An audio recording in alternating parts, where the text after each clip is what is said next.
হযরত ইব্রাহিম আলাইহিস সালামের সঙ্গে নমরুদের কথোপকথনের প্রসঙ্গ আল্লাহ তাআলা এখানে তুলে ধরেছেন। আলাম তারা ইলাল্লাযী হাজ্জা ইব্রাহিম ফি রাব্বিহি আন আতাহু আল্লাহুল মুলক ইয ক্বালা ইব্রাহিম রাব্বিয়াল্লাযী ইউহয়ী ওয়া ইউমীতু ক্বালা আনা উহয়ী ওয়া উমীতু ক্বালা ইব্রাহিম ফাইন্নাল্লাহা ইয়াতি বিশ-শামসি মিনাল মাশরিকি ফা'তি বিহা মিনাল মাগরিবি ফাবুহিতাল্লাযী কাফার ওয়াল্লাহু লা ইয়াহদিল কওমাল যালিমিন। ইব্রাহিম আলাইহিস সালাম নমরুদের মুখোমুখি হলেন। নমরুদকে বললেন, হে নমরুদ, আমার রব আল্লাহ তিনি জীবন দান করেন, তিনি মৃত্যু দান করেন, তুমি বেটা কি করো? নমরুদ বলছে, জীবন আর মৃত্যু দেওয়ার কাজটা তো আমিও করতে পারি। আচ্ছা, তুমি করতে পারো তো দেখাও দেখি। নমরুদ তখন জেলখানা থেকে দুটো বন্দীকে ডাকলো। বন্দীকে ডাকার পরে একটা কয়েদিকে গুলি করে মেরে ফেলল, আর একটা কয়েদিকে ছেড়ে দিল। তারপরে নমরুদ বলল যে, দেখো,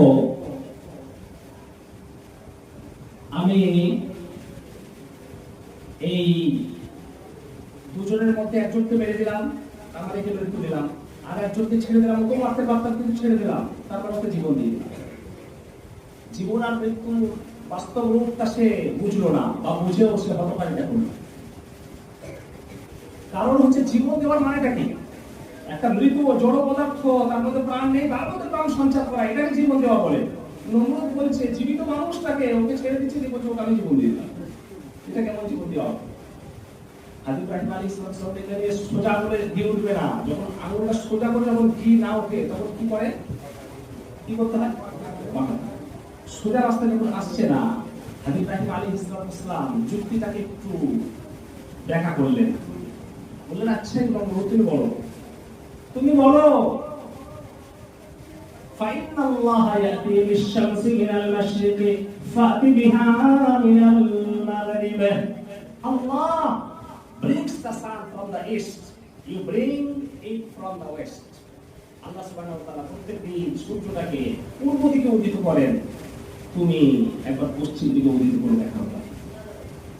আমার আল্লাহ, আমার রব, তুমি তো রব হওয়ার দাবি করেছো। আমার রব যিনি আল্লাহ, তিনি প্রত্যেকদিন সূর্যটাকে পূর্ব দিকে উদিত করছেন। তুমি যদি রব হওয়ার দাবি করো, তাহলে তুমি সূর্যটাকে পশ্চিম দিকে উদিত করো। ফাবুহিতাল্লাযী কাফার। নমরুদ সে লাজবাব হয়ে গেল, নিরুত্তর হয়ে গেল। সে আর কোনো উত্তর দিতে পারলো না, অ্যানসার দিতে পারলো না, চুপ হয়ে গেল। সুতরাং আমরা এই শিক্ষাটা এখান থেকে পাচ্ছি যে হায়াত এবং মওত কে দেন বলেন?